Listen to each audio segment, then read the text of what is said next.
নজিরবিহীন বন্যার কবলে ফটিকছড়ি সহ চট্টগ্রামের বিস্তীর্ণ এলাকা ব্যাপক দুর্ভোগে সেখানকার মানুষ। চট্টগ্রামের আরও খবর জানাতে আমাদের সঙ্গে ফোনে যোগ দিচ্ছেন সহকর্মী একে আজাদ। আজাদ, চট্টগ্রামে কি বন্যা পরিস্থিতির কোনো উন্নতি দেখছেন? শহরের বর্তমান কি অবস্থা? হ্যাঁ, ধন্যবাদ পূজা। চট্টগ্রামে মহানগরীতে স্বাভাবিক থাকলেও পাহাড়ি জলার টানা বর্ষণে চট্টগ্রামের ফটিকছড়িতে কিন্তু ভয়াবহ বন্যার সৃষ্টি হয়েছে। এমন ভয়াবহ বন্যা আসলে এখানকার মানুষ দেখেনি বলে তারা আমাদেরকে জানিয়েছেন। বলা যায় এখনো পর্যন্ত পানি নেমে না যাওয়ায় সেক্ষেত্রে পানিবন্দী বলা যায় এই এলাকার এই উপজেলার মানুষজনকে।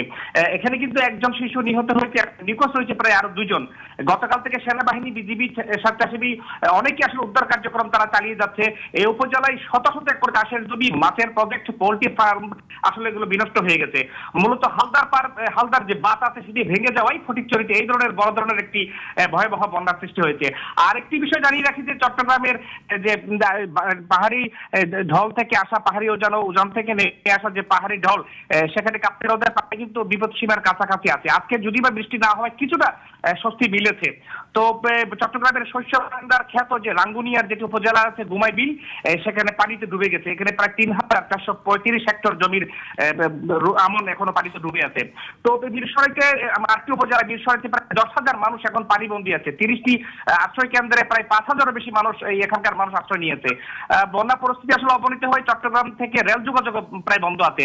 পার্বত্য এলাকার যে খাগড়াছড়ি যেটি রয়েছে, মহালছড়ি, খাগড়াছড়ির যে 27 ইউনিয়ন 3 পৌরসভায় প্লাবিত হয়েছে। এখানে প্রায় 30,000-এর বেশি মানুষ এখন পানিবন্দী রয়েছে। 99টি আশ্রয় কেন্দ্রে তারা রয়েছে আর কি। আর রাঙ্গামাটিতে একই অবস্থা। রাঙ্গামাটি তো প্রায় 21টি পয়েন্টে পাহাড় ধসের ঘটনা ঘটেছে। তার সেখানেও অনেক মানুষ, হাজার হাজার মানুষ পানিবন্দী রয়েছে। এই ছিল আমার কাছে সর্বশেষ। পূজা। আজাদ, আপনাকে ধন্যবাদ। দর্শক, চট্টগ্রাম থেকে জানাচ্ছিলেন সহকর্মী একে আজাদ।